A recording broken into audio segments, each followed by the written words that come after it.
At its core, Mafia 2 is a third-person action crime game. It has all the exciting car chases, all the gunfights and all the melee combat that you'd expect from a game like this. Our target kind of experience was very much things like Goodfellas, Godfather, very kind of adult movies with very serious themes. And for that to happen, we needed the game world to be realistic. Shooting is one of the most important things in the game, and obviously, as we try to be realistic, our weapons are quite lethal. We really want it to feel like deadly combat. What we don't want is the player sort of rushing enemies and doing things like that, you know. You can only take 2 or 3 shots before you actually die. If someone shoots at you, the first instinct is to get behind some cover. It really feeds into that intense feeling that we really want from the gun combat experience. We spent a lot of time and effort on the cover system because the player will spend a lot of time using it.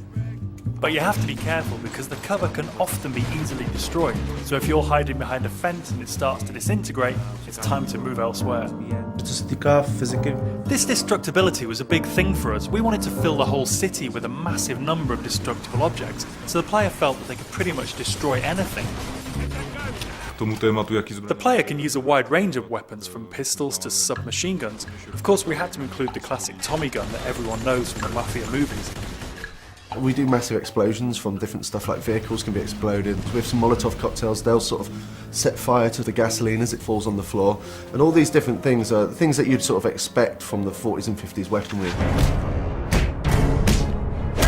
Melee combat in the game is a really sort of visceral experience. We wanted it to feel really brutal. So it's a very simple system. Using 2 buttons, you perform these either hard punches or light punches, and then using a combination of these, you perform these finishing moves. And the coolest thing is these finishing moves are sort of context sensitive as to where you are in the world. So if you're stood near the hood of a car, then the player might punch a guy and then sort of smash his head against the hood of the car, which is a really cool thing.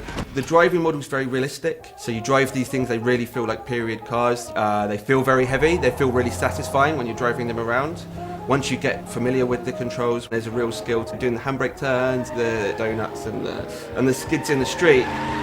The inspiration for these has been the cars and the car chases that you see in gangster movies. So if you visualise a gangster movie chase, you know, the cars screeching around the corner with the smoke coming off the tyres, guys shooting out of the windows with Tommy guns, this is very much one of the key goals for the driving experience.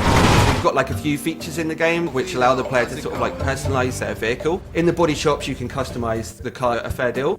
You choose the car that you like the best. You know, I'm going to choose to take this car on the mission because it's better than every other car in the city. I think that's a pretty cool decision to make. Our gameplay is great. We've got shooting, car chasing, everything a game needs, but we also need to link it to the story to create a believable game.